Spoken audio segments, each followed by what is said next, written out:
There is this thing called the problem of evil, and some call it theodicy. And while I acknowledge evil is a problem, I'm not convinced the problem of evil succeeds in questioning God's alleged attributes. This argument is actually full of its own problems. Hi, I'm Bob Greaves, and this is another episode of Living with Wisdom. The problem of evil is embraced by some atheists as if it demonstrates a valid argument for rejecting the notion of an omnipotent, omniscient, omnibenevolent God. Now, I found this argument not only silly, but actually unwittingly. It reveals a deeper, more serious problem that ignores what I would call the real problem of evil. The argument, popularized by Hume and attributed to Epicurus, takes the following basic form. Evil exists. But if God were all-powerful, then God should do what needs to be done to end evil. So if we assume, for the sake of argument, that God is all-loving and all-knowing, and yet evil remains, well then, God cannot possibly be all-powerful because an all-loving, all-knowing God would certainly end evil if that God could do so. Furthermore, if God were all-knowing, then God would know how to end evil. So again, if we assume, for the sake of argument, that God truly is all-powerful and all-loving, and yet evil is still with us, well, then again, it follows that God, even if all-powerful and all-loving, obviously does not know how to end evil. God therefore cannot be all-knowing. And lastly, if God were all-loving, then he should be motivated to bring an end to evil. And so, if we once again assume God is truly all-powerful and all-knowing, and yet evil continues to exist, then God cannot be all-loving. So basically, even if we are to concede that at least two of these three alleged attributes of God are true, yet because we still have evil, then the third alleged attribute must be false. The problem of evil concludes it is impossible, therefore, that God is all-loving, all-powerful, and all-knowing. Well, although at first glance this argument appears to have considerable merit, and judging that it's been around since the 4th century, it might strike you as strange that I call it silly and illogical. To begin with, the argument needs to define more clearly what is meant by evil, and must clarify what it means for evil to exist. But more importantly, we have no workable understanding of how evil might be successfully overcome by knowledge, power, or love. Exactly what susceptibilities does evil have that could bring about this total demise? Is it possible evil might actually in some ways be resistant to love, knowledge, or power? If we do not define these terms and demonstrate how they interact, then the argument merely appeals to naivete, and in my opinion, it amounts to an argument from assumptive ignorance. So, what happens if we try to define these terms so that we can clearly understand how they interact? Well, it seems to me there's a problem from the get-go with the notion of God being omni-anything. Allow me to change the subject for a moment. Omnibenevolent? What does that even mean? All-knowing? What does that mean? Omnipotent? How am I supposed to understand that? What does it mean? How do such attributes function in practical, observable reality? Are such things even possible or necessary? Regardless of if true in some way or totally false, these terms mean very little that we can actually work with in the context of this argument. The argument seems to assume, well, we simply already clearly understand something very difficult, maybe impossible to understand.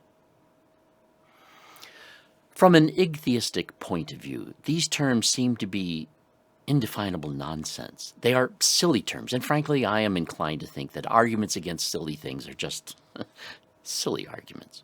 And so these terms might not really be capable of being defined in a usable way concerning God, regardless of if we are defending them or opposing them.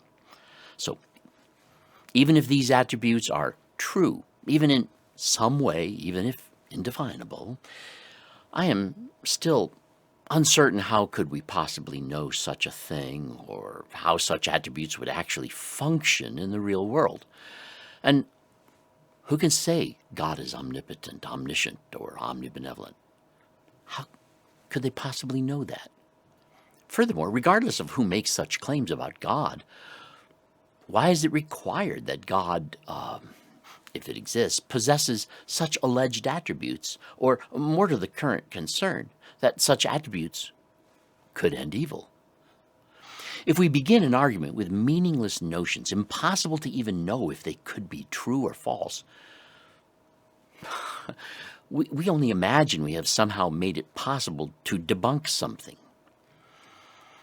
It is perhaps sloppy, feel-good theology to claim that God has these attributes, but it is also equally sloppy to find fault because of them, because they lack the clarity prerequisite to allow anyone to prove or disprove anything. Are we equally in possession of any compelling method that could allow us to assert that anything humans claim about God actually says anything about God? I would wonder, how can we have arguments about God being or not being anything when we cannot possibly know anything about God with any level of certainty? It makes little difference what may or may not actually be the case. Nonetheless, I digress, so let me return to this problem of evil. Let's break this argument down to see if it succeeds or fails in drawing solid conclusions. If God were all-powerful, he should end evil. So even if God is all-loving and all-knowing, but evil remains, then God cannot be all-powerful. What a nonsense statement. First, wouldn't we have to demonstrate that power is the correct tool for eliminating evil? I seriously doubt that can be done. In fact, it could be just the opposite. The notion that power should be used to change evil behavior is incredulous. Power, when it forces itself on others, is arguably just another form of evil, and that certainly does not prevent it. Even if we could make a case that under certain circumstances it is justified to use force to prevent evil, well, that may even be true. Can we then make the argument that it is always justified to use force to prevent every bit of evil and eliminate it entirely? So if we do not demonstrate that power is truly capable of ending evil, then the continuation of evil does not imply any particular degree of powerlessness. Ending evil isn't a question of power. Wars to end all wars don't end all wars. It cannot be successfully argued that power is what it takes to end evil. Nor can it be argued that if evil continues to exist, the reason is, well, there must not be a sufficient power to end it. Well, what about omnibenevolence? If God had the compassion to prevent evil, then God should. But since there is still evil, even if God were all-powerful and all-knowing, God cannot be omnibenevolent as claimed. What? What connection is there between an effective ending of all evil and benevolence? What makes us think an omnibenevolent being can modify the actions of others so effectively that it causes them to abandon all evil? And more specifically, can we show this differs from mind control? The argument only looks good to those who are predisposed to want to prove something. But this argument is meaningless and based on pure assumption. Does love exist to any degree anywhere? I would concede it does. But just how effective is love in preventing evil? Does it always succeed? Does it work sometimes, but not at other times? Not at all times? How could we know this precisely? Has it ever happened in the history of mankind that a person who was truly loved engaged in evil anyway? Even if that love was amazing and had a significant impact on an evildoer, what if there were other persons who also had an influence that reduced the impact of the truly loved person and what they received? Sorry, but regardless of how much love God might have, if it exists, be it some love or the silly notion of an infinite amount of love, what evidence do we have that this infinite love could actually end all evil? And even if love can reduce evil, how do we know that the amount of evil actually remaining in the world is not because God's infinite love has already effectively reduced it to the current level? Well, let us now look at the connection between knowledge and evil. Have you ever done anything wrong when you knew at the time you should not have done it?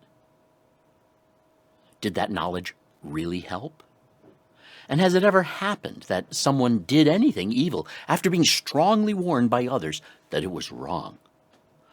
Knowing in advance that some action to be taken by someone else would or could turn out badly does not seem sufficient to stop them every time, even if there is an excellent opportunity to warn them. So tell me,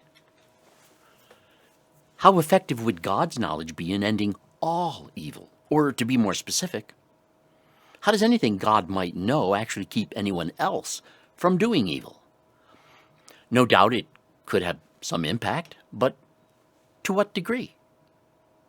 As earlier suggested, how are we to know that the amount of evil remaining in the world has not already been significantly reduced by the power, the love, and the knowledge that God may have somehow communicated, if there is such a being, since none of these alleged attributes can be demonstrated to have the ability to end all evil? The existence of evil, whatever that means, tells us nothing about if such attributes can or cannot be attributed or denied to God. These attributes, being allegedly infinite, makes me suspect that could be a worse thing, a controlling power, a smothering love, a knowledge-demanding compliance. All three of these could be perceived as evil at most and definitely counterproductive psychologically at the very least. So, this argument about the problem of evil seems to rely upon ineffective and irrelevant tools that, used to the degree that we could hope would end all evil, would actually be overbearing and function as just a substituted form of evil, only change who's doing the evil. We are arguing the use of evil to end evil. This is, sad to say, a typical, ridiculous, and irresponsible human solution to the world's problems. And it certainly explains why there are still evil conditions on our globe, quite in spite of the knowledgeable, caring, and do-gooding going on. It seems those who believe in God and those who don't both tend to embrace a passive locus of control when it comes to thinking about evil and God. This argument assigns all the responsibility to God and none of it to us human beings. So now I want to talk about the real problem of evil. What the human race, including both absurd theists and absurd atheists, need to understand is that evil is our problem. We even cause evil by some of the good we fool ourselves into doing with our power to end our evil. We do not really understand evil or why it is a problem, and I even wonder if we really want to. It seems to fool us into thinking, it can work for us maybe this time. Evil exists, whatever that means, because human beings refuse to own evil as 100% their own problem. And we're not very accepting of at least our personal contribution. Ending evil requires 100% of our willingness to possess sufficient power, love, and knowledge of our own to stop doing it. Evil is not God's problem. It is ours. And we will never stop being evil until we fully accept full responsibility to do so. Evil will not end until we human beings are the only reason why it does end. These silly God notions are just a distraction, a smokescreen. We use it to hide from our own failed responsibility as a sufficiently empowered, loving, and knowledgeable human race. The only power that can prevent all evil every time is the power of the one who forgoes doing the evil they might have otherwise resorted to.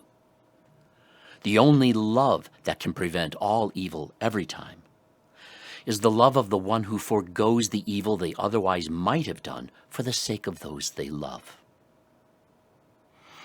The only knowledge that can prevent all evil every time is the sufficient knowledge of the one who then forgoes the evil they might have considered because they appreciate knowing better.